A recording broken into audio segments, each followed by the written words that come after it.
Good morning and welcome to Authors at Drucker. I'm Dave Specht, Director of the Global Family Business Institute at the Drucker School of Management. At the Drucker School, we aspire to become the global meeting place for the world's most influential business owning families. And this conversation today represents progress in our achievement of that objective. Authors at Drucker is an interview series where we feature top authors that write about issues impacting business owning families. Authors at Drucker is made possible from the generous sponsorship of the James E. Hughes Jr. Foundation. The foundation is dedicated to advancing the study of family governance and generational well-being.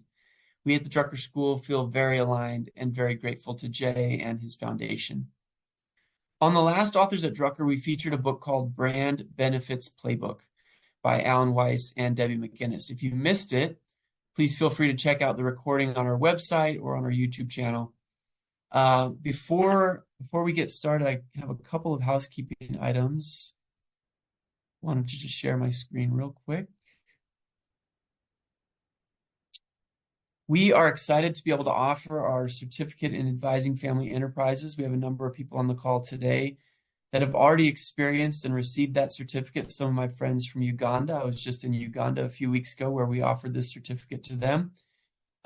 We offer this to institutions. And so if you are interested in learning more about obtaining a certificate in advising family enterprises, please reach out to me and we will discuss how that might happen.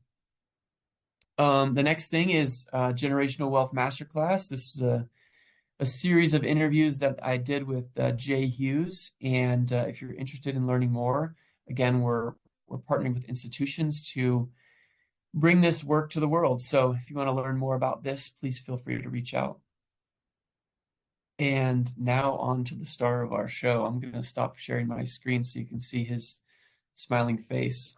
Today's guest on Authors at Drucker is my friend Dennis Jaffe. Dennis has spent more than 40 years as a professor, organizational consultant, and family therapist. Dennis currently serves as Senior Research Fellow at Banyan Global. Dennis has authored many books, including Borrowed from Your Grandchildren, Finding Her Voice, and Wealth 3.0, just to name a few. Today, we're going to be discussing the book that he co-authored with Jim Grubman. It's called Cross Cultures: How Global Families Negotiate Change Across Generations. Dennis, thank you so much for joining me on Authors at Drucker. Well, I'm delighted. I feel a real connection to the legacy of Peter Drucker and the legacy of this program supported by Jay Hughes. And I think your Drucker School is doing a wonderful thing to kind of support the legacy of good ideas in this field. So I'm honored to be part of this. Thank you, Dennis. Perhaps I can begin with a story. A few weeks ago, I found myself on a long airplane ride to Uganda, and I knew I was going to have a little bit of time to prepare for this conversation. And so as I was reading the book, it really opened my eyes to being more prepared for advising across different cultures. And so I thank you for that. And my friends in Uganda, thank you for that as well.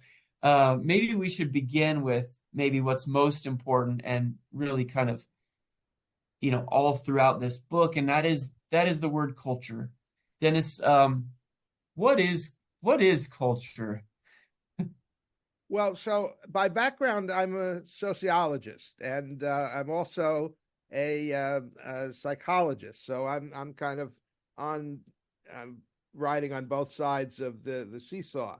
And people say, well, what's the difference between psychology and sociology? And so psychology looks at the ways in which an individual creates change, creates activity, does things. And this is what we call the personality. And so there's like this, we talk about the inside yourself, finding your passion, finding out who you are. Like there's some kernel of something inside you that you've got to discover it because that's what you are and then express it in the world. So that's the essence of psychology, is individualism and the idea that every individual makes a difference and every individual creates change. Sociology takes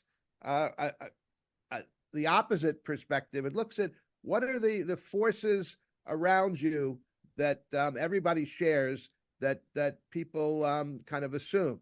And one sociologist when I studied, talks about how every day you might have to make thousands of choices, like where do you stand on the street, how do you approach people, how do you start a conversation, what do you assume when someone looks at you in a certain way, when you walk into a store, how do you do things? There are a million choices we have to make. And the fact that we can make them almost automatically, because we live in a culture, and people's choices are kind of somewhat predetermined, so that the number of things you have to choose and decide are limited.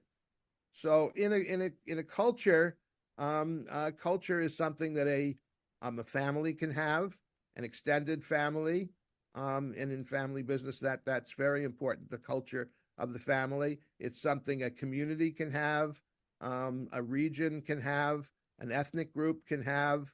It's part of religious groups. It's part of national groups. It's part of kind of regional groups. And so a culture is not one thing, but it's kind of the common assumptions and ways of doing things of different entities. And so I wrote a book, a number of you know, called Borrowed from Your Grandchildren, and it talks about the commonalities of family business all over the world in different countries. And I went around and did all kinds of talks on it, and amazing thing happened. Every single time I gave a talk, the first question that people asked was absolutely the same. Happened time and time, and I just began. And the question was, well, okay, all these commonalities are there, but what about individual cultures? What about individual countries? Aren't they all different?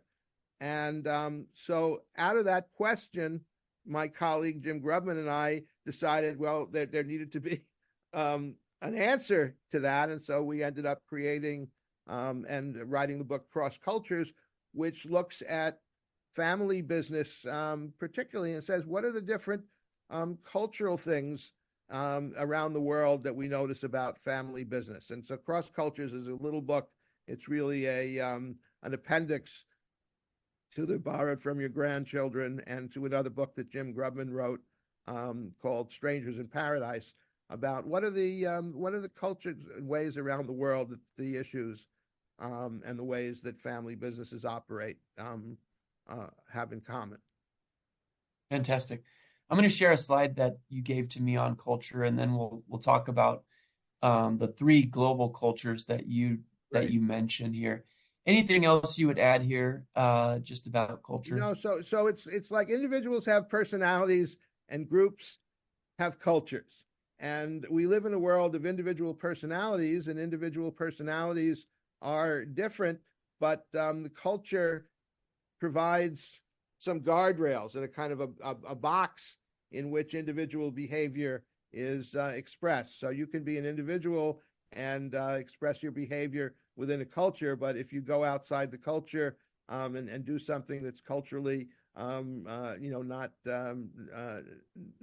sanctioned, you're seen as deviant, and the culture makes attempts to bring you back. So culture is the box that you're in, and then you express yourself individually.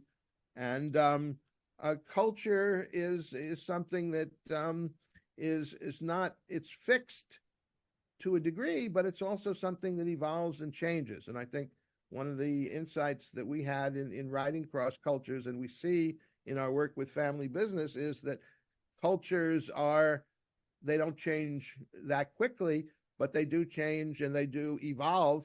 And we're in the middle of a time when cultures are rapidly evolving and rapidly changing. And that's what we talked about in Cross Cultures. Yeah, and I think one of the most unique things that I've just witnessed about culture is it's like a fish in water.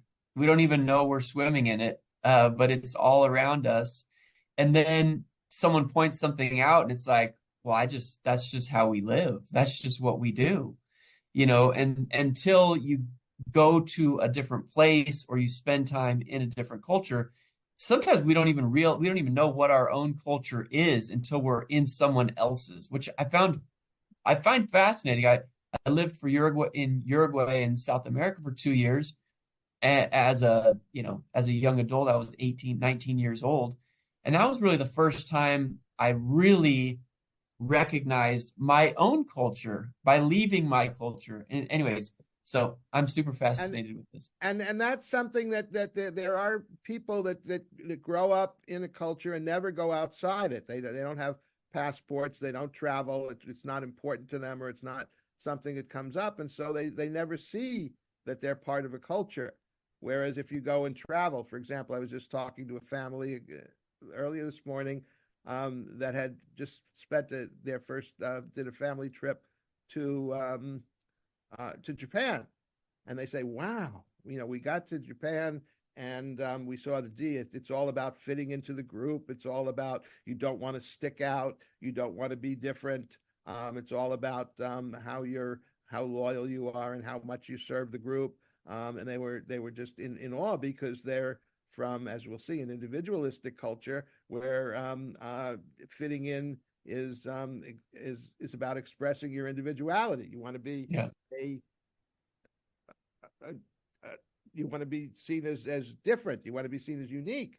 And yeah. they were saying how different that is. This was the 20 something group in this family, and they were saying, "Boy, this is not what we're used to."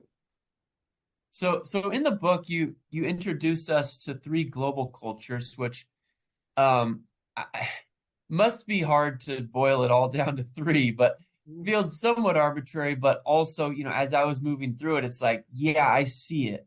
So I think, there's not three hard and fast, but this is a way to Right. look at it. So I guess if you want to introduce each of them and maybe start with individualistic culture, kind of That's the where this is one. found, and then I Yeah, can get to. individual. So first of all, let me say that there are cultures. There are cultures for individual countries. There are cultures for towns and areas and regions. There are all kinds of ways that culture breaks down. These three groups came out of just the practice, the theory and practice of people that negotiate, do culture, look at negotiation across cultures. These three types came out of research in by people that do kind of cultural negotiations, and it's one way of seeing it. These models are models. They're ways of looking at common themes, and they're not absolute things. They're not rigid, but they're tendencies. So the individualist is a cultural type that is comes out of the Western world. If you look at that where what happened? Are you seeing it should look like the map and the yellow circles. Are you able to see that? Yeah, I'm just. Oh, here it is. Yeah. So anyway, in the U.S., in Canada, the northern part of Western Europe, um, and Australia and New Zealand. These are individualistic cultures. There's a book came out that's called "The Weirdest People in the World," and it points out that the people in these cultures have a very distinctive way of looking at the world and the rest of the world. So we live in the individualistic culture, and we take these things as ways to do things, and it's about who you are is based on personal dignity. People are equal and have individual rights. Um, you can be assertive and direct, and everybody has a right to say what they want. Everybody has free speech. People should be heard in decision making. If you want to have a decision, you should listen to everybody. Um, Shared leadership is possible, and working together is an ideal. And trust is built by what you do as an individual. It isn't, you don't develop trust because of your title or your history or things it's what you've done. And Mm. so this is where personal identity is strong. Being an individual, everybody has rights. This is the signs of the individualist culture. You Yeah. speak out, you say who you are, you express yourself. That's the individualist culture, and you have to be aware that those things are very strong ideas and ways of doing things, and they are um, not every place in the world subscribes to these. Yeah. So the opposite culture, and the second one is what we call the collective harmony culture, and that is the Asian way. It's the Asian, South Asia, China, and it's very, very, very common, the East and West. And these differences are really clear when you travel. So you go to collective harmony culture in Asia. Self-worth is determined by you want to save face, you want to be part of the group, you don't want to embarrass yourself. Family and the community are preeminent. As they say, it's like we have thousands of years of experience in our community. Who are you to tell us something different? You should be quiet and learn from the wisdom of your elders and people that have come before you. The way things are is the product of many, many eons of development and ideas, and you should respect it. Find your place within the family. You fit within the family. You have a role that you want to fulfill. You want to make your family proud of you. There's a way of communication where you don't want to, be explicit. You want to be kind of a little bit ambiguous and just kind of hint at things rather than say things right outright. Decisions are hierarchical because you respect your elders. So you don't argue and you don't say, well, my way is, I want to do it my way. You listen to the wisdom of others. Trust is built on relationships, who you are, who your family is, what your history is. And so there's a sense of fitting in. And so, as you can see, this is very, very different assumptions than the individualist assumptions. And when these two groups get together, as we see there, you can't just assume and do things a certain way. If you come in and say, "What do you want? Let's start negotiating," that's maybe the way you do it in the individualistic world. But in the collective harmony way, say, "Who are you? Tell me about yourself." There's a whole process that you have to do. You have to drink tea together, get to know each other, respect each other's ways, and they're different. So this is cultural difference. The third type of culture, as you can see, the greenish part is a lot of the world. This is a kind of it's South America, Africa, a lot of Asia, southern parts, Middle East, southern parts of Europe. It's a major cultural type, and it's different than the individualistic and the collective harmony. And let's look at that. Sometimes we talk about this is the culture of the Godfather. This is the culture of the paternalism. This is where self-worth is based upon your reputation, and you have to honor yourself and your family. It's a cultural style where the outside world is unstable and you can't trust other people. So the harmony culture is based on a lot of trust in other people in society, in the community. The honor culture is based on distrust. You can't trust other people unless you know them. It's only the people you know, the people from your village, people from your extended family. Those are the people that you trust because you've known them all your life. Transparency is dangerous because people will take advantage of you. So the distrust is extended to information. Structure is hierarchical, and the patriarch is the leader and a strong leader and makes things, and your birth order determines who you are. Communication is ambiguous, but unlike the harmony culture, it can be very emotional. Families can be very contentious and very emotionally expressive, whereas in the harmony culture, and you don't want to be too expressive because it'll make you stand out. Whereas in the honor culture, you can stand out, but you are a member of your family. Trust is built on relationships and networks, and who you know and where you come from, rather than on personal relationships. So you will say, well, I'm related to so and so, and I came from so and so, and I come from this family. That's how you establish your credibility, not what you've done. So looking at these three cultures, we see that these are three ways that cultures operate, and three sets of assumptions, because the behavior of in these cultures are what we call assumptions. This is what we assume. We assume that you can't trust people, or we assume that the community has built up a lot of wisdom over the years. Those are two different assumptions. Or we assume that you can only trust yourself because of what you know and what you can do. So just take care of yourself. So these different assumptions lead to different types of behavior and different ways of treating each other.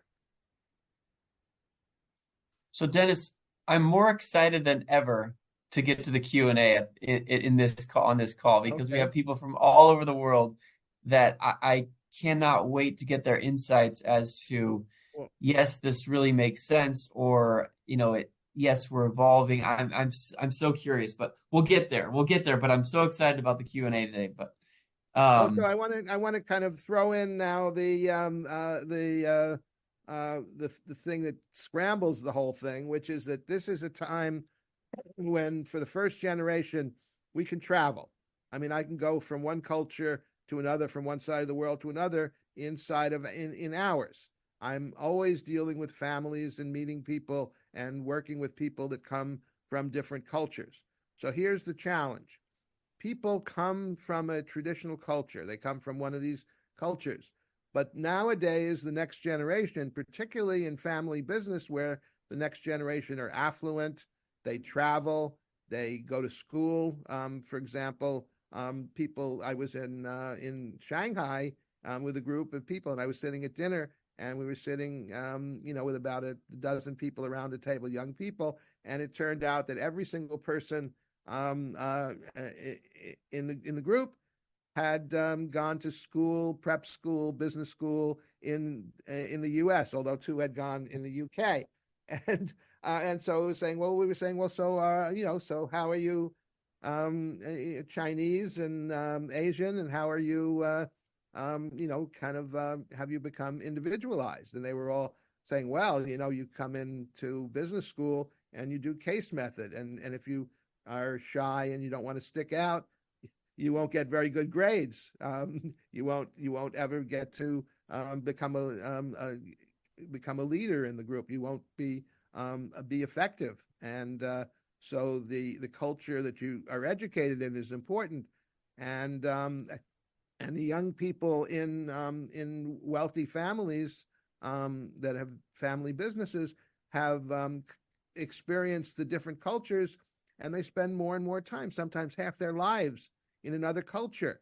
And so the other thing is that people are marrying across cultures, marrying across religions, across ethnic groups. And so people have to live in families where there isn't one culture. And the cultural assumptions now, the father and the parents may have a certain set of traditional assumptions, and the children come from lived in a different place, have different assumptions. You're having cross-cultural experiences inside the family, and many of the consulting projects I do and that you all that are here do are about. It's not just about different styles; it's about cross-cultural issues inside the family. So Dennis, let's pause for a second. So we have some parents on the phone that have done just this, sent their children, to a different culture to be educated. What advice would you give to the parents? And then I'm going to flip it on the other side and say, what advice would you give to the rising gen that has been educated and then is returning to the culture? So let's start with the parent view. Well, parents, so I'm a parent. I come from a culture. I really believe in that culture. I've developed wisdom, and I become very successful. So first of all, I didn't come from wealth, and I am now in a new culture of being a working class person and a middle class person to being a wealthy person. That's a cultural shift. And now I want the best for my children, so I send them to another culture to be educated. I may not really be prepared for all the changes that happen.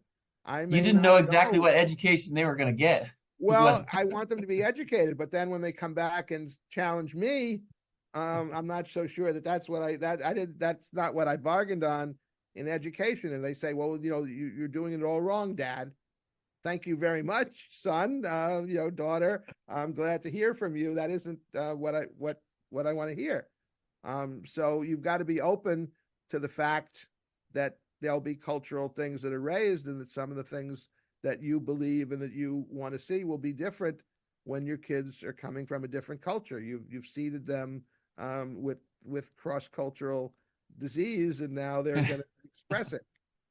Um, Now the other side. So, for example, the group in Shanghai that I was talking about. So one of the guys said, "Well, I have to talk to you," and I said, "Well, wait. Here I live in San Francisco, and here we are in Shanghai. It's like what? No, no, no. I live in San Francisco too. I'm going to Stanford. I'm about to graduate." And his issue was that, well, he'd been to prep school, he'd been to college, and he was basically seeing how little he knew, and he really felt like he needed to stay in the U.S. and work for some other firms and get an MBA and things like that. And his father was saying, "Well, come back to the family business and take it over." And here he is, 20 years old. He's not ready to do that, and he felt a tremendous. This is an obligation in harmony cultures. You have an obligation to come back and run the business, but he was now seeing, well, I can't really run the business because I know that I know nothing, and this is a huge business, and how do I negotiate? And so the young people have to understand that, first of all, you're going to be caught. It's not going to be easy, and it's not going to be smooth, and that you have to be ready now to go back to a different culture, your old culture, and the culture that you've been educated in, and you have to negotiate. But And Dennis, that's why I'm so excited for the work that you've done here, because I feel like this at least illuminates the fact that there are these different aspects to culture. This gives us language. It gives us a place to talk about it, to even realize that, rising gen's coming back. They're saying things. Why are they saying things? Not because they're disrespectful, but because they've had this new experience in this other culture. And so I feel like it can depersonalize some of the challenges that right. these global families are facing. But are we doing enough work on the culture side? I don't know that we are Well, as we're not. consultants. We're mostly and up until I started doing my research, and I about 10 years ago, I made a great career move. I retired, and I left a teaching job that I had done for 35 years. So for 35 years, I'd been in that culture, and now I was in basically starting and looking at whether the advice that we were teaching in family business really applied in other cultures. And this is where I began to travel, and I began to see that cultural assumptions are important. So I think more and more of us are not working now in a single culture. We come upon people, for example, where family members have moved from one country to another. So we have in California, we have a big Asian community, a big Indian community, all kinds of cultural differences in the cultures of business. In families, we have family members that fled from different cultures, that emigrated. We have people that came from one culture living in another culture. We have people moving across. So I think as practitioners, as well as family members, we're not working anymore in a single culture. We're working across cultures, and so these issues are going to come up in the next generation. They say, I don't understand my kids. They want different things. They have different values. Well, yes, but you have to live with that. And one of the other things that, I mean, I'm personalizing all of this, so this is so Well, it fascinating is for me. personal. And as I look back at the, our own family's immigration to this country, I come from a family of Germans, and they lived in Russia for multiple generations. Mm-hmm. And culturally, they decided they never even wanted to learn Russian, and they stuck together in that community. And just in consuming this material in your book, it made me realize just how strong culture is, and the impact it makes, not only on our future, but also in understanding our past and the choices that were made. And it's such great work, Dennis. It was. I just came back from Vilnius in Lithuania, and I had, up until last week, I had no idea where that was or what it was. And they are a culture. They were part of the Soviet Union for many, many years, and then in 1991, the Soviet Union dissolved, and all of a sudden they became independent. And now, 2 generations later, they have family business. They're very Western. First, none of them are on very good terms with Russia. They do not speak Russian. They do not look at a Russian heritage. They're more connected now to Scandinavia. They're near Finland. They're near Denmark, and they see themselves, and they all the Baltics have different languages, but they mostly speak English to each other, and they're on the euro, and they're parts. So they've had a cultural change, and they're living in a new culture. But it was a very, very wrenching process for them, and now their cultural change. So you can immigrate inside a country as a country changes, and I think the world today is full of internal cultural immigration, as well as external immigration. Yeah. Well, I have a number of questions, but I want to see if the audience has any questions or reactions to any of this so far. We've already given them a lot to think about with regards to culture. So a lot of people from absolutely experiences. So if you have a question for Dennis on culture or anything else that we've discussed so far, feel free to raise your hand. Or if you're not comfortable doing that, you can put your question in the chat. And while we're doing that, while we're waiting for hands, there we go. Manuel, you want to get started for us? Hi. Thank you. Hi, Dennis. How are you? You're a good example of a cross-cultural family. I was going to say that when listening to this, I realized that even branches have different cultures. In our family, I don't know what the result was. Probably who my previous generation married.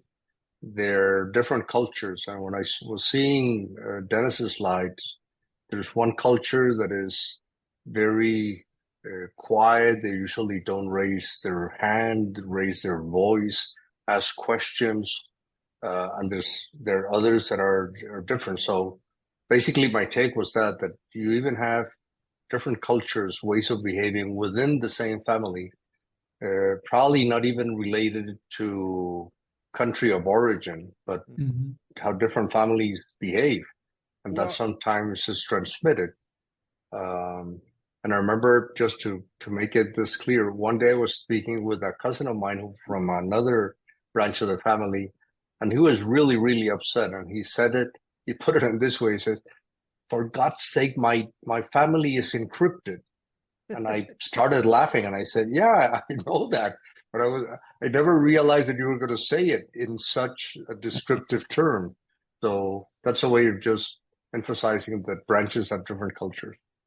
Well, there's a quirk in families, and this was pointed out by a family therapist to me, which is that every family has a opportunity to basically invite one stranger into the family, e.g., your person that you marry or become your life partner, and so every family has this instability of inviting people in. Now, in countries where there's arranged marriages, where you marry somebody from your own culture, that used to be the way it was. So this didn't disturb the culture when you got married. But nowadays, you go to one of the things that happens when you go to these cross-cultural educational experiences, you meet spouses, you fall in love, and so you have all these families where there are cross-cultural, kind of marriages, and then you have this. What are your children?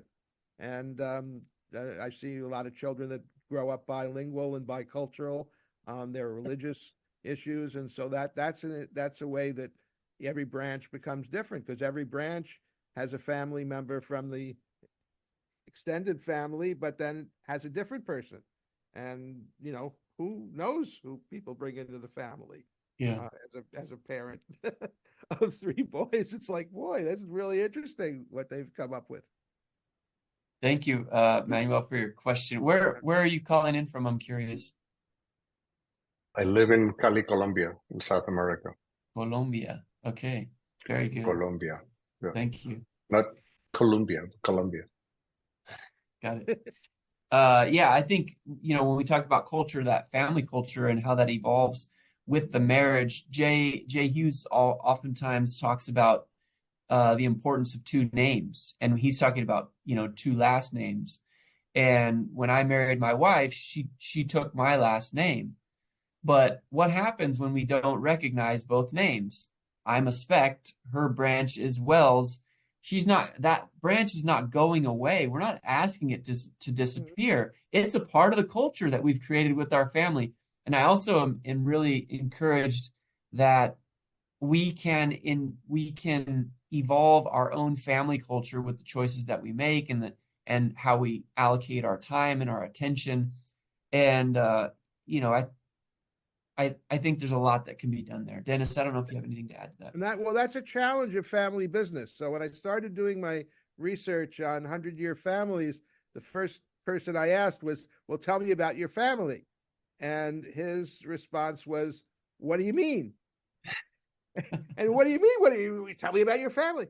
He said, you don't understand. I don't have a family. I have several. You mean my family with my children and my wife, my immediate family, or do you mean my extended family with all my cousins, things like that? They're totally different. And so I had to change my terminology and I use the word household for the immediate family, Okay. and I use the word family for the extended family, which is really, in some ways, I use the word tribe, because an extended family of 4 or 5 different branches and sub branches and subgroups, that's more like a tribe than it is like a family. And Got it.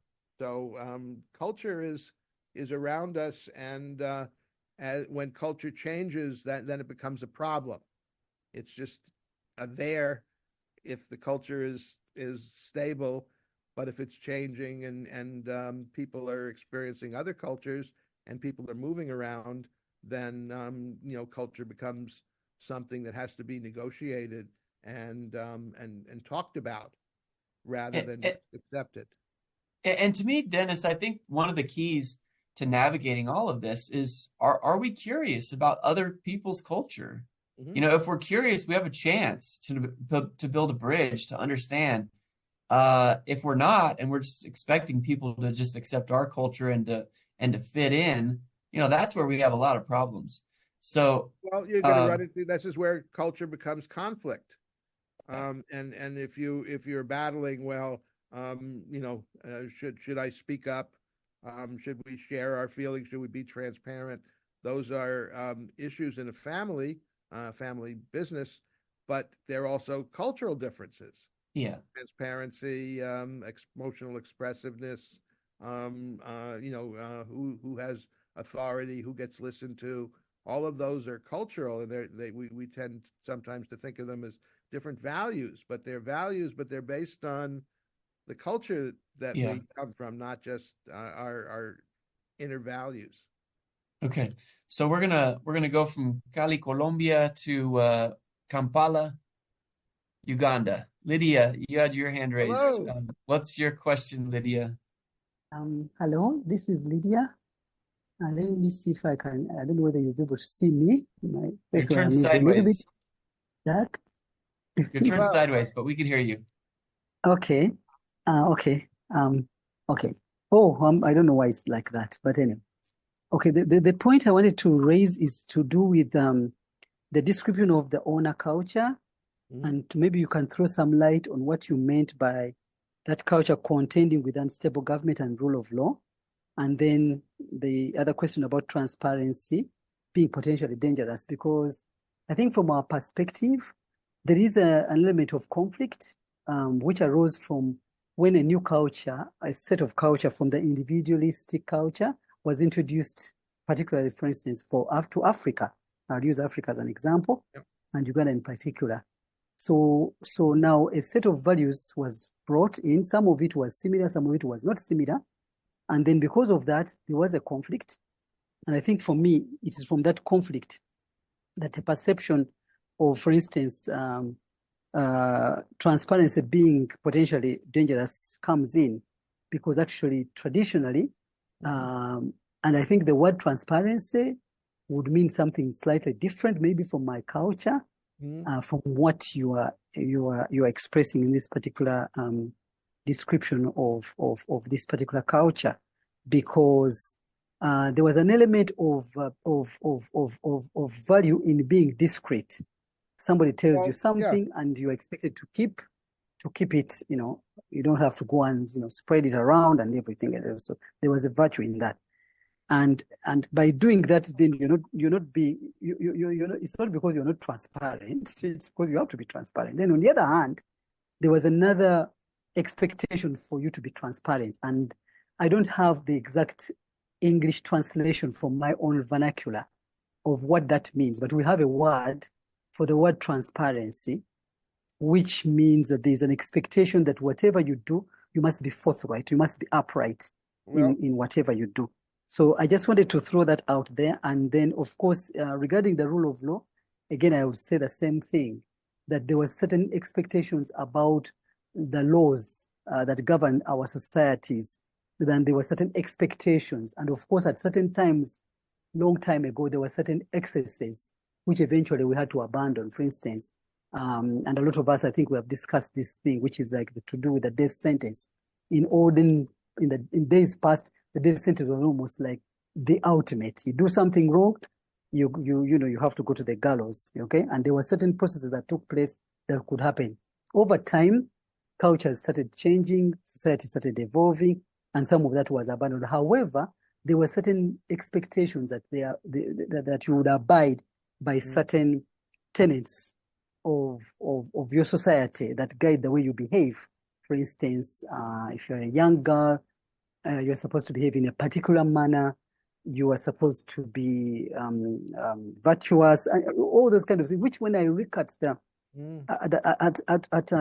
most of other cultures, there are certain what I'll call values which are almost underpinning and cutting across most of the cultures. Maybe just a different permutation depending on where you are and how you move on and how the different societies have evolved. I just wanted to throw that out there. Wow. Thank you. So much. Thank you, Lydia. So much complexity, and thank you. And it's fun. I'm ready to. I'm flying off tomorrow morning to Ghana, to the African Family Business Conference, where I'm going to be talking about some of these things. But you bring up, a lot of terminology, and this is where you have to be really clear. So transparency is a value, and people say, "Wow, we want to be transparent." But if you are sitting in a coffee house and somebody comes up to you and you're talking about family, well, how much does your family make, and what's your salary? And it's like, well, there's transparency and there's confidentiality, and part of what you have to learn in the family is if we talk about the things that are in our family and the resources we have, that's not to be shared with everybody. And so if you're in college and you have roommates, you can't share all the information with them. So their confidentiality is connected with transparency. There's what you can share and talk about, and then in a family, the issue of sharing information about the business, about the finances, about the resources has to do with power. It has to do with are your opinions about what we're doing important? Are they to be shared? Are you a decision maker? There's all kinds of things about how the culture operates that we need to be mindful of. And just a word like transparency has many, many different views: confidentiality, decision making authority. It's very, very complicated, and families need to even saying families need to talk about things. Well, some families need to talk about things, but some families are very reserved and private about what they share. And so having a family meeting is even a cultural question about what are we going to talk about, and how are we going to talk about things. It's a very, once you get into it, there isn't clear boundaries and clear answers. There's a lot of questions that come up and a lot of things that you need to settle and decide on before you can do things. Thank you, Lydia. Appreciate it. If there are other questions, feel free to raise your hand. As I was visiting my friends in Uganda, just the definition of family also is something that we sometimes take for granted. There may be in some cultures, there may be multiple families. And how do you navigate that? And what gets communicated and what does not get communicated? And when you think about the complexities of perpetuating assets from one generation to the next, the definition of family and how family is treated and how family is communicated with, can amplify that complexity in a whole new way. So there's so much going on here. Alan, I want to get to Alan. Alan has his hand up. Go ahead, Alan. Go ahead. Hi, Dennis. I was wondering if you've noticed with NextGen, if sometimes they found commonalities and similarities with each other, regardless of which culture they came from. I'm thinking of there's that term third culture kid, right? Where you grow up in a culture different than maybe where you come from, or you're educated in a culture different than what you grew up in. And if maybe there's opportunities there where NextGen has similarities with each other from having that kind of discrepancy and disparity. Well, not only do I find that's almost universal. When you get into families now, the younger generation, they are their own culture. And so when I often very strongly suggest that the younger generation of a family get together and say, what do we want? What do we value? Because all these cross-cultural entities, these global citizens, they are basically a blended culture is its own culture. It has elements of the different cultures, but they see cultural relativity as being part of their reality, whereas their parents see our culture and their culture as more differentiated.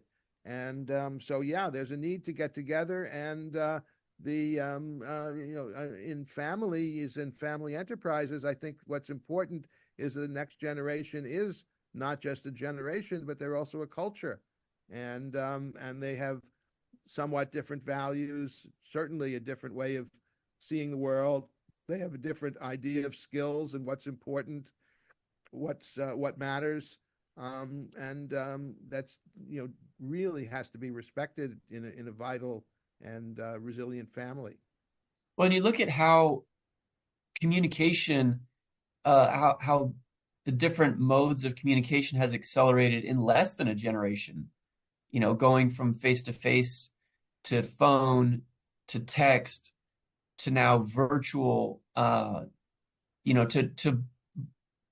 audio messages, and that's how they want to communicate with each other. And so, our culture of not just the communication piece of our culture is evolving so fast that it can create those generational divides because there are communication preferences that, get developed. Yeah. Thank you, Alan. Appreciate that question. Other questions for Dennis?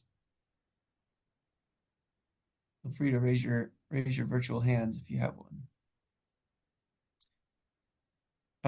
Joe, go ahead. Joe is also my friend from Uganda. Oh, Go great. ahead and ask your question, Joe. Yes. Hi, Dave, and hi, Dennis. Thank you so much for sharing with us. And I think what I would love to hear is with you speaking at the African Family Business Summit over the next couple of days is just any one thing that you're particularly excited about or which you think is especially unique for family businesses in Africa. Maybe something even from the talk that you'll be giving for the benefit of us who won't be in the room, but would love to know what's happening in Africa that's exciting in the area of family business, or a trend that you've seen in this specific region of the world. Well, I haven't seen it yet, but I have, my friends there that invited me, Tsitsi Mutendi and Dennis Oteng. Tsitsi and I wrote a thing about the three cultures in Africa and the fact of how the harmony culture and kind of alliances and cultural global cultural issues are emerging. But I've never been other than in a little bit in North Africa. I've never been to Africa, so as of next week, I will be really continuing to learn. Then have a different mindset about Africa. I don't know what to expect. Well, I'll tell you what to expect, Dennis, because this is what happened to me. Is you're going to find a bunch of people that are amazing and that are kind and that want to talk. We had such amazing conversations there in Uganda, and I hope that's your experience too. And well, I'm interested. It's a very kind of a defined and expressive culture, and I'm interested in just seeing and hearing the stories and the and looking at how the world looks from a completely different perspective. Thank you. We have another question. Denise? Dennis. Dennis. I'm sorry, I pronounced it wrong. Go ahead. Hi, Dennis. Nice Hi to there. see you. I'm for everyone, I'm based in Northern California and do business in Turkey. And I look forward to reading this book. I think it is so critical, and not just across generations, but I think for many families, they've become global and moved in different areas. So there's also cultural differences at times between the ownership and the top management. And I find that a really fascinating thing. I mean, we see it a lot where we are in Turkey with manufacturing companies that may be based in Turkey with a general manager, CEO from there, but then Italian ownership or European or American ownership. And then, it gets even more complex because then the culture within the company and what you're doing there, how you're then pushing the culture to within the company itself, even like doing things such as some of the Japanese management models. So, it can get to a kind of thing, a story of a Turkish CEO with an American company who worked in Southeast Asia for years, but then implementing, Japanese Kaizen and lean management practices within a Turkish company. So even if an individual is from one background, if they've worked in the, from the Middle East, but then worked for American companies or worked overseas, I think it all starts to bleed in a lot more, just as you were talking about with children that may have lived overseas for a while for education. So anyway, I just wanted to throw out that angle with the management and get your thoughts. I've begun to see that if I was preparing for a new generation and I was a lot younger, that one of the skills that you would need is not just EQ, emotional intelligence, but cultural intelligence. And I would think that a manager who wants to be a global manager should routinely not work outside in another culture for a period of time and learn what that's like. And business Absolutely. schools are emphasizing that. Business schools are now making sure that as part of business education, you do spend time and visit and understand these cultural issues. Well, this is going to surprise all of you, but our time is over. Our time has flown. 1 hour has gone. And Dennis, we really appreciate you providing your insights. I can't recommend this book enough. Pick it up. It'll give you some things to think about, and maybe more importantly, some things that you can talk about to make culture more seen and understood. What a great opportunity we have, not only in our family cultures, but in the cultures where we live and the cultures of our businesses. And I think if we can be more explicit about learning about culture, talking about culture, and seeing how we interact with other cultures, I think all boats rise. So, Dennis, I appreciate you coming on to share your wisdom. I appreciate the opportunity to share these ideas into the cross-cultural audience that came to attend this, and the work that you're doing at the Drucker School with all the legacy that you have. Thank you, Dennis. And one last housekeeping item for our audience. Next month on Authors at Drucker, we'll hear from Kathy Carroll on July 18th about her new book, Hug of War: How to Lead a Family Business with Both Love and Logic. I love the title too, Dennis. Hug of War. So I'm looking forward to that. If you haven't registered, please do. Thank you so much for giving your most valuable asset, which is your time and your attention. Thank you. Blessings to all, and we'll see you next month. Great.